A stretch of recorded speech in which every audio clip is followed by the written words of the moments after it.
The winter line. The first snow came earlier than anyone in the Wehrmacht had expected.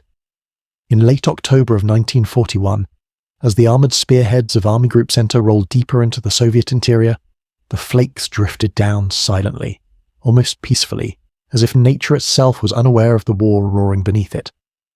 But for the German soldiers pushing toward Moscow, the arrival of winter was not a poetic sign of the changing seasons. It was the beginning of a slow, tightening vice they had not prepared for. Corporal Heinrich Adler stood beside a half-frozen Panzer III, rubbing his hands together and breathing into them through his fingers. The breath turned to mist instantly. The temperature that morning had plunged far below what the supply officers had predicted for the short campaign that was supposed to end before the real winter arrived. Heinrich wore only a thin wool coat, the same coat he had been issued in September back in Warsaw, and now, in the open fields of western Russia, it felt like nothing more than a layer of damp paper against the wind. Around him, the camp stirred weakly. Men crawled out of trucks, shook snow off their boots, banged on the sides of stalled engines. The fuel had thickened during the night, the oil in the tank turrets had stiffened, and even the machine guns were slow to respond. Each weapon seemed to age years overnight.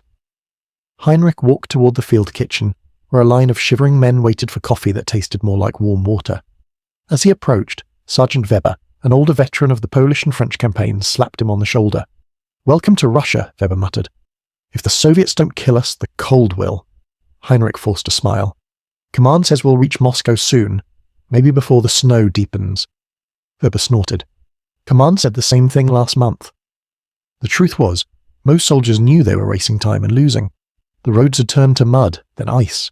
Supply trucks sank or slid off into ditches, horses froze at night. Men huddled around tiny fires trying to thaw their boots enough to walk in the morning, and still orders pushed them forward. By early November the weather worsened. The cold descended like a hammer. Temperatures crashed to -30 degrees Celsius.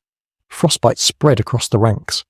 Men who had marched confidently through Poland and France now struggled to put one foot in front of the other. They wrapped newspapers around their legs, stuffed straw into their boots, and tied scarves made from torn blankets around their faces. Yet the advance continued. On the outskirts of a small village near Klin, Heinrich's battalion halted to regroup. Soviet resistance had stiffened. The Red Army, battered in the early months of the invasion, was now digging in deeper, strengthened by reinforcements from Siberia who seemed almost immune to the cold. One evening, as the sun dipped, turning the snow blue, Heinrich joined a small group around a fire. They burned pieces of broken crates, anything that would catch. The flames flickered weakly. Private Kohler stared at the fire and said, "You know, the newspapers back home say we're winning. They say the Americans admire our discipline." Weber laughed bitterly. "Admire? Sure. They admire from across an ocean. They have warm factories and hot meals while we freeze in fields." Kohler shrugged. "Still, everyone says the Americans think our army is the best in the world." Heinrich remained quiet. He didn't care what the Americans thought. All he cared about was surviving the night. Suddenly, distant artillery thundered. Explosions rolled across the frozen fields. The Soviets were testing their positions again. "Positions!" Weber barked. The men scattered, grabbing rifles that felt like blocks of ice. Heinrich took cover behind a frozen ditch. The ground shook. Snow burst upward in white fountains as shells landed. The cold made everything slower the reactions. The loading of rifles, even the sound of the blasts seemed muted, as if muffled by thick wool. After 10 minutes, the bombardment stopped. Silence returned, broken only by the wind. Heinrich exhaled. His breath rose in white clouds. That night, the company commander held a briefing inside a half-collapsed barn. Maps were pinned to a wooden beam. A lantern flickered. "We're falling behind schedule," the captain said. "High command demands we continue the push toward Moscow. No delays." Someone whispered, "What about winter gear?"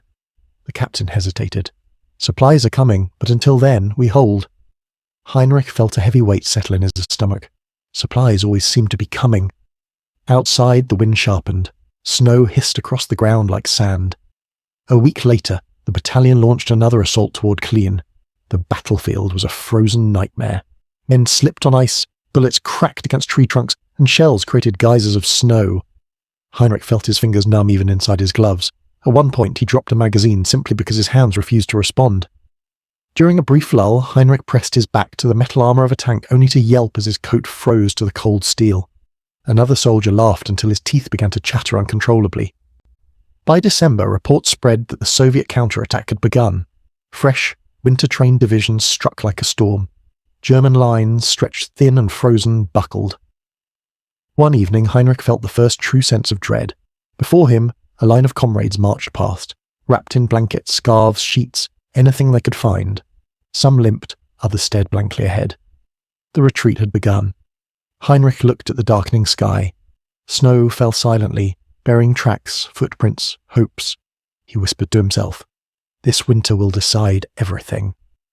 And somewhere far away in Washington and New York, American newspapers published headlines describing the invincible Wehrmacht, now trapped in Russia's icy jaws.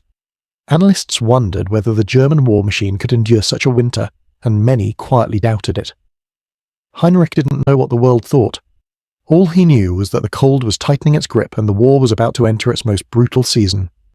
The frozen retreat. The retreat began quietly, almost without acknowledgement. No trumpet, no official order spoken aloud, no dramatic farewell to the advance that had carried the Wehrmacht thousands of kilometers into the Soviet Union. Instead, it started with murmurs among platoon leaders, a tightening of maps on cold tables, a subtle shift in tone from Berlin, stabilized the line. But every soldier understood what it meant. Heinrich trudged through knee-deep snow, along a narrow forest road near Klin, the wind whipping hard against his face. Around him, dozens of men marched silently. Some pulled sleighs loaded with ammunition crates or wounded comrades wrapped in blankets. A few rode on the back of trucks that groaned and skidded across the ice, their engines protesting each kilometer. The winter no longer felt like weather. It felt like an enemy. Ahead of Heinrich, Sergeant Weber walked with his collar raised and scarf tied tightly. Even the veteran looked older now, worn by the cold. "Keep your pace steady," Weber muttered without turning. "If you slow down, you freeze." Heinrich knew it was true. Every break in movement allowed the cold to creep deeper into bone and muscle. They marched not to reach a destination, but simply to stay alive. Behind them, distant artillery echoed. The Soviet counterattack had intensified. Siberian troops, accustomed to temperatures even lower than this, were pushing hard against the exhausted German lines. Many of them wore thick fur coats and white camouflage. They seemed like phantoms moving through the snow. At one point, the road widened near a small abandoned village. The battalion halted to regroup. Half-collapsed houses stood like ghosts around them, windows broken, roofs bowed under the weight of snow. Smoke drifted from a few chimneys, not from villagers, but from German soldiers who'd taken shelter there. Heinrich entered one of the houses with Weber and two others. Inside, the air was slightly warmer. A small fire crackled in a clay oven. Around it sat 5 men from another unit, their faces pale and exhausted.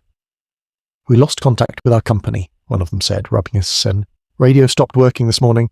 We're following whoever we can find." Weber nodded. "You stay with us for now. We're pulling back toward a new defensive line." The men exchanged glances. "Defensive line?" one whispered. "So it's true. We're retreating." No one answered. After warming up briefly, Heinrich and Weber stepped back outside.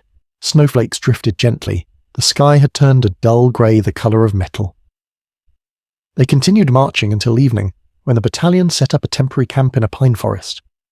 Tents were almost useless in the cold. Many soldiers simply dug shallow pits in the snow and lined them with branches before crawling inside. Fires were limited, smoke could reveal their position to Soviet scouts. Heinrich sat with Kola inside a snow pit. They shared a piece of frozen bread, breaking it with the butt of a knife. Kola's teeth chattered as he asked, "Do you think America knows we're retreating?" "Why?" Heinrich shrugged. "America knows everything. Newspapers there follow every move." Kola sighed. "My cousin wrote me last year from Chicago.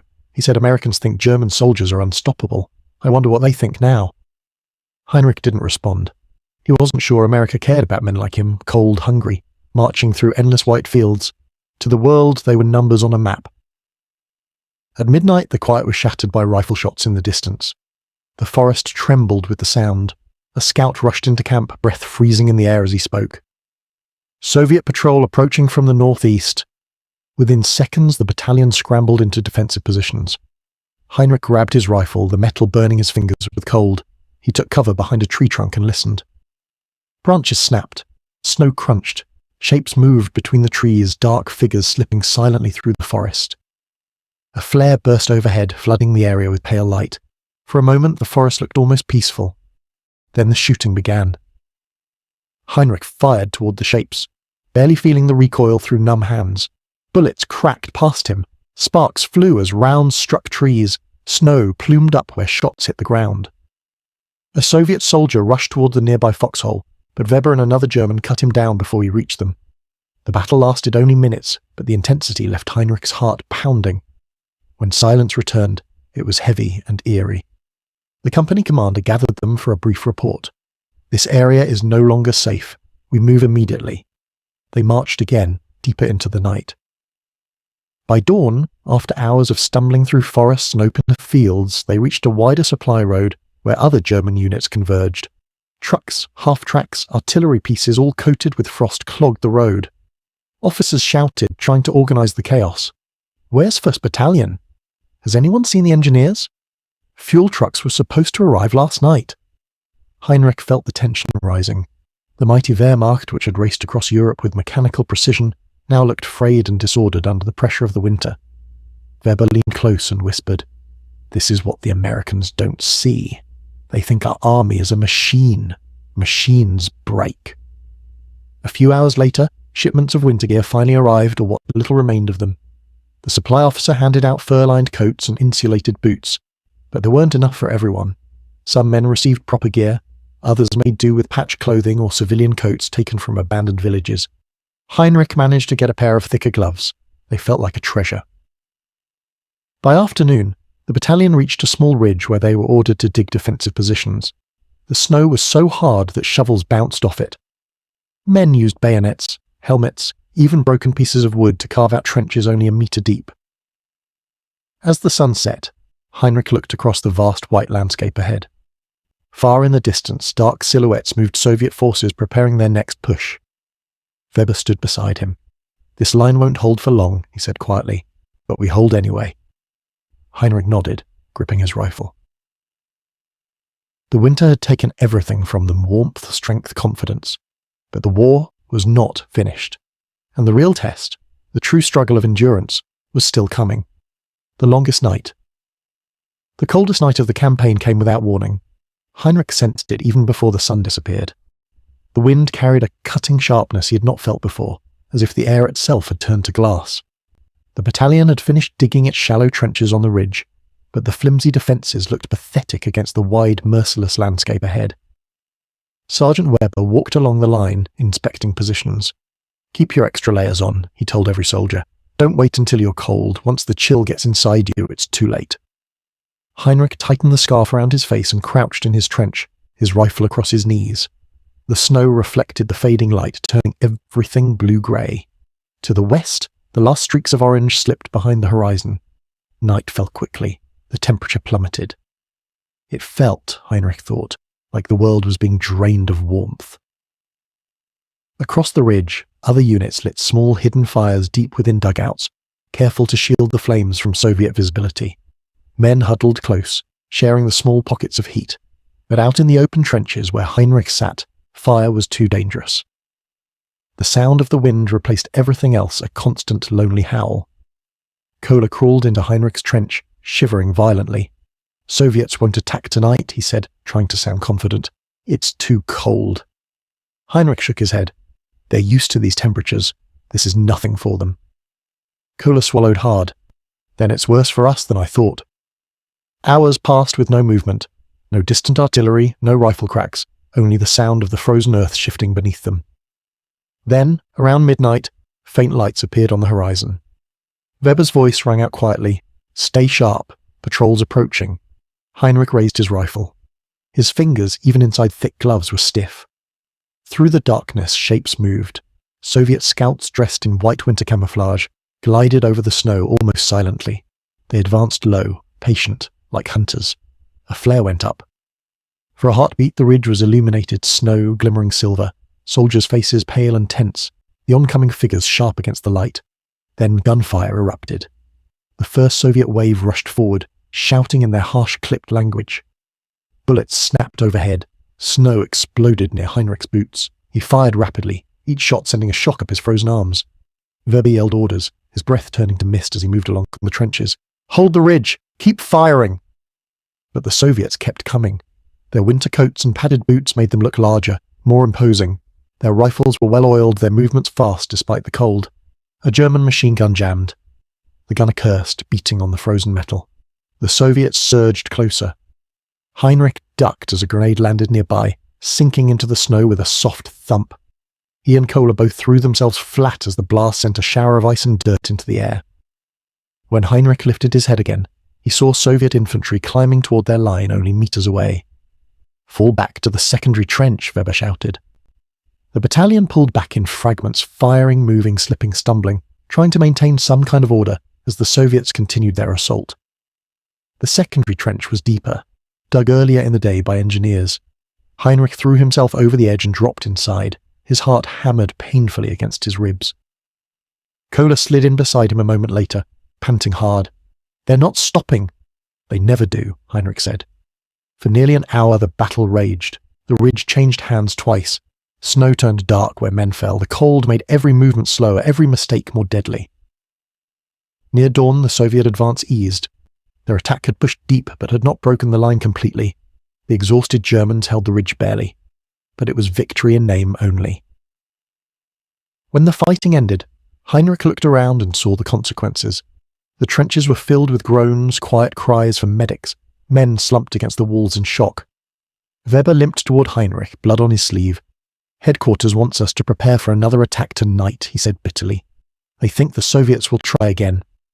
Heinrich stared at him. "Another night like this and we'll break." Weber didn't argue. He simply said, "We hold until we're ordered to withdraw." By midday, new orders arrived and they confirmed what everyone feared. The battalion was to retreat again. Not a tactical repositioning. A full withdrawal. Berlin insisted it was temporary, a strategic realignment. But to Heinrich it felt like surrender to the inevitable. They packed what they could, ammunition, blankets, any food left, and abandoned the ridge. Behind them, the bodies of comrades were marked with hastily made snow mounds. There was no time for graves. As they marched, Heinrich saw how fragile the army had become. Men limped with frostbitten feet wrapped in cloth. Others had their hands tucked under their coats, trying to save warmth. A few simply stared ahead with hollow eyes. "On the march," Kohler said quietly, "do you think the Americans know we're collapsing?" Weber, walking beside them, replied, "Americans know. Their newspapers probably say we're frozen in place. They'll use it as proof we can't win the war." Heinrich said nothing.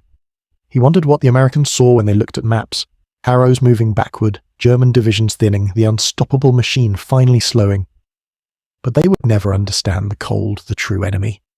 Days later, after a long and painful withdrawal, the battalion reached a new defensive zone farther west. It wasn't much a series of snow-covered hills and makeshift bunkers, but it was safer than the ridge. There, for the first time in weeks, Heinrich slept without hearing artillery or rifles. He woke to a grey morning, his breath forming clouds above him. Weber sat nearby, sharpening a knife with slow, careful movements. "What now?" Heinrich asked. Weber shrugged.